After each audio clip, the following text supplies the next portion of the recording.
لو عايز تشتري ام دي 2 من فئة الفلاج شيب يا صديقي وزهقت من السرعات البسيطة، عايز توصل لمعدل سرعات 7000 ميجا وكل ده مع درجات حرارة مميزة، بيبقى الفيديو ده عشانك، لازم تتابعه للآخر. معانا حتة قمد من كينج ستون لاستخدامات الجيمنج او الشغل او اي استخدام بشكل عام، هتسد معاك في كل حاجة.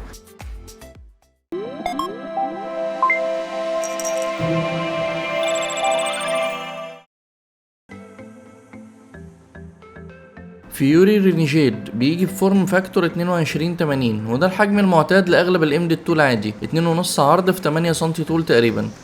الام دي 2 من نوع الجين 4 شغال على بي سي اي اكسبريس 4 اكس 4 وبيدعم تقنيه الان في ام اي 1.4.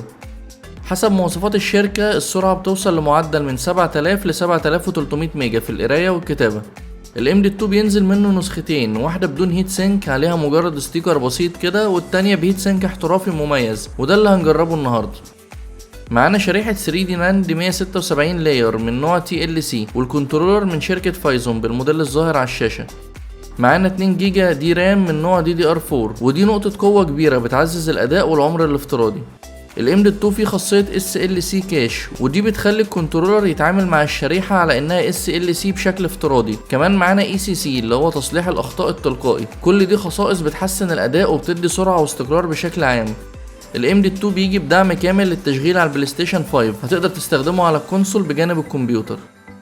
كينج ستون بتوفر سوفت وير للتحكم ومتابعة الأداء اسمه SSD مانجر، تقدر تنزله من الموقع الرسمي لكينج ستون. الواجهة بتاعته بسيطة وسهلة في التعامل، فيها تفاصيل ومعلومات كتير عن وحدة التخزين زي الحرارة والهيلث وإمكانية تحديث الفيرموير كمان. الضمان من كينج ستون لمدة 5 سنين وده وقت طويل بيعبر عن ثقة كبيرة في الجودة طبعا. سعر الام دي 2 نسخة ال 2 تيرا مع الهيت سينك حوالي $200 يعني 6500 جنيه مصري تقريبا، ومتوقع تغير في الأسعار حسب ظروف العملة في كل بلد.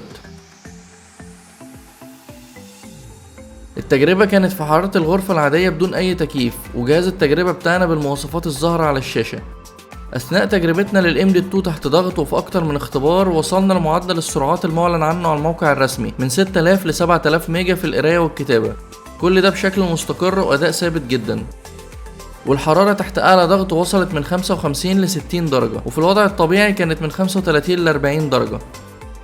كمان جربنا مجموعة جيمز نقلناها على الام دي 2 ولعبنا من عليه بشكل مباشر والأداء كان ممتاز جدا. ودي مجموعة مقارنات مع موديلات موازية لأكتر من شركة، واضح فيها تفوق الفيوري رينيجيد في أكتر من اختبار.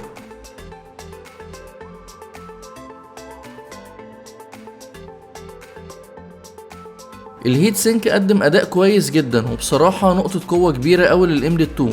ارشح لك النسخه اللي فيها الهيت سينك اكيد، وكمان فرق سعرها مش ضخم فتقدر تجيبها بسهوله، لان الهيت سينك ده هيقدم لك حراره افضل بحوالي 10 درجات في المتوسط من اي هيت سينك عادي او حتى اللي بيبقى على البورده بتاعتك مهما كان احترافي. فيوري رينيجيد بيقدم تجربة مميزة، سرعات بتوصل ل 7000 ميجا، وكمان وجود دي رام 2 جيجا من نوع دي دي ار 4 وخاصية الاس ال سي كاشنج واي سي سي تصليح الاخطاء. ومع كل ده طبعا الاوبشنز في المساحات من اول 500 جيجا لغاية 4 تيرا وتقنية الان في ام اي 1.4 اللي هي احدث اصداراتها، وكل ده مع كواليتي تصنيع وتكنولوجيا محترم وضمان 5 سنين من كينج ستون، فالدنيا زي الفل يا معلم.